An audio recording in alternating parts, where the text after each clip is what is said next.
You know, the world of English is a fun and exciting place to be. I'm so glad you could join us for another lesson.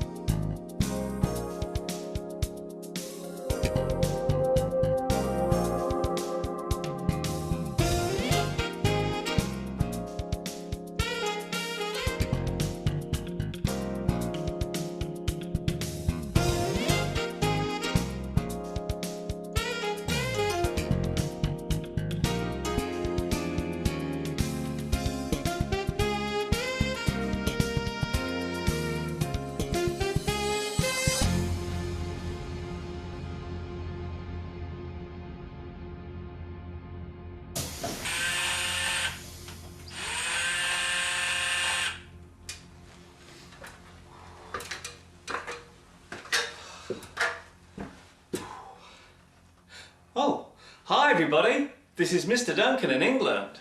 How are you today? Are you okay? I hope so. Are you happy? I hope so. In this lesson, we will look at the changing attitude to the way we use words and how the English language is changing because of this. Be careful what you say.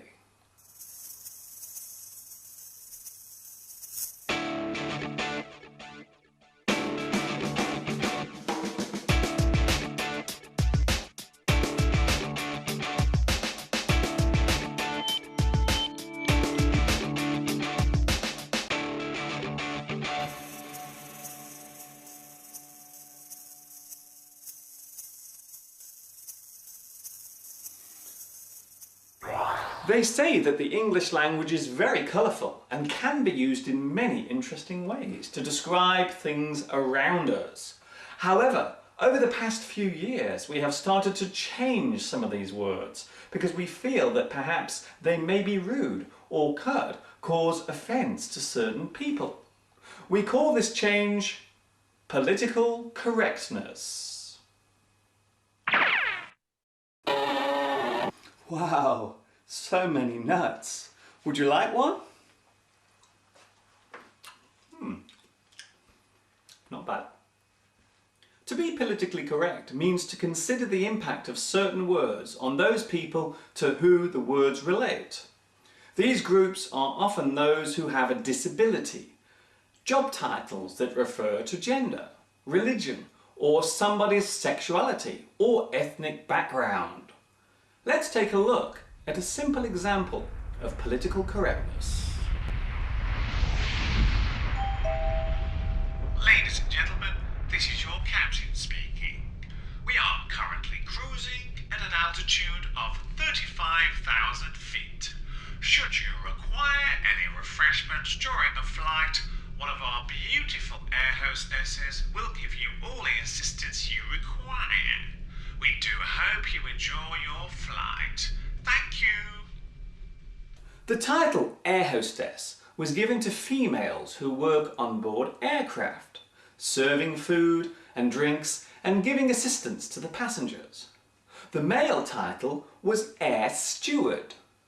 Some people thought that separating the two genders was unfair and gave a bad image to females who were in this profession.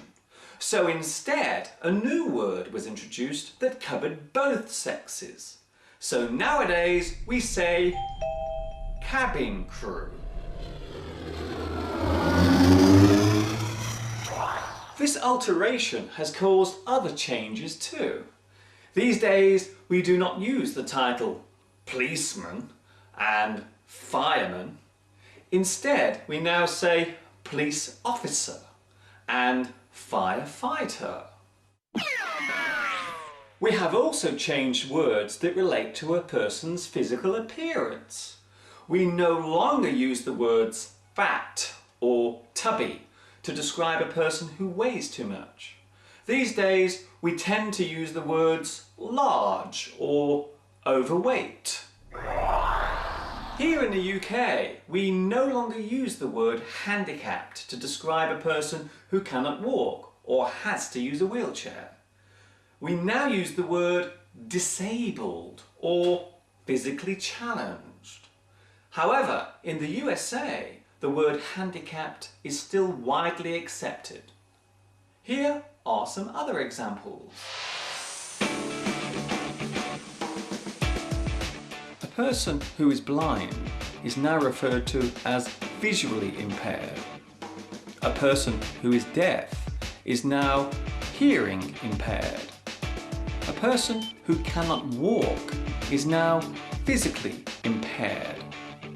The word impair means weaken or damage. So by saying that something is impaired means that it is not complete or is not working fully. Perhaps the most controversial form of political correctness relates to ethnic and racial words, especially when we talk about people from African, Caribbean countries, or those who come from that particular ancestry. It is no longer acceptable to use the word coloured to describe a person of this particular descent. These days, the word black is the politically correct term. However, this has recently caused problems when we wanted to use the word black as a simile or metaphor. It is generally accepted that the word black is often used to show a negative action or a bad action, such as black market, to sell something illegally, black sheep, a bad person in a family, black magic, an evil type of trick, black look, to give someone an angry expression, blacklist, a list of bad things, and blacken, to make something look unattractive. So these expressions have become less popular now, even though they do not in any way relate to the racial origin of a person. Another example of political correctness was the attempt to change the word blackboard to chalkboard. However, many people thought this was going too far, so that particular word is still okay to use to this very day. It's a good idea. It's a bad idea. I agree. I disagree. It's wrong. It's okay. It should be stopped. It's all right. I have no problem with it. No worries. It's okay. It should be stopped. I think it's disgusting. Look what I'm having for my tea. Political correctness tends to occur in democratic countries where freedom of speech is taken as a civil right. In some ways, it is ironic that societies that encourage free speech are the same ones that are also attempting to suppress it. It is also worth noting that being politically correct is not a new thing. In fact, it can be traced back to the early 20th century, during the period of the First World War.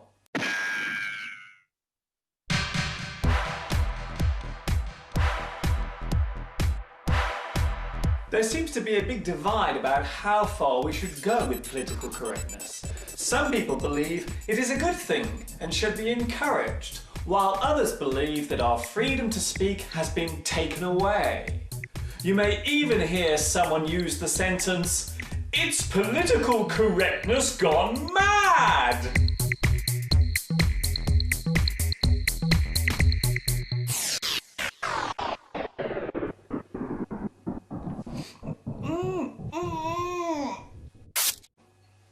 Love it or hate it, it seems political correctness is around to stay. Generally, the thought behind it is a good one, and maybe we should try to encourage the positive use of words. But some people think we should be careful not to carry it too far, or allow it to get out of hand or out of control. It is yet another example of how the English language is constantly changing. Whether it is for the better or worse, it's for you to decide.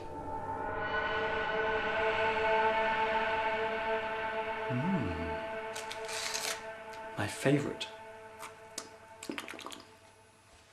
Before I leave you today, I would like to say a special hello to my new friends watching in Bosnia and Herzegovina, China, Germany, Mexico, Saudi Arabia, and Venezuela.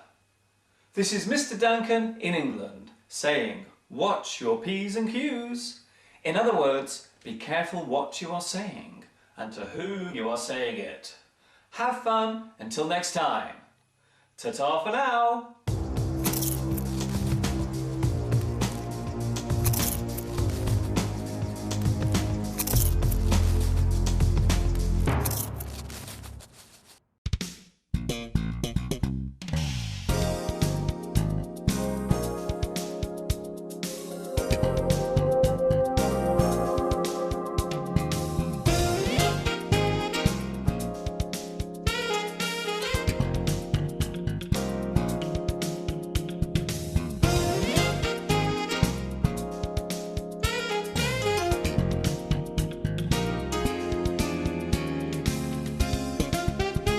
These leather trousers are so hard, I'm taking them off.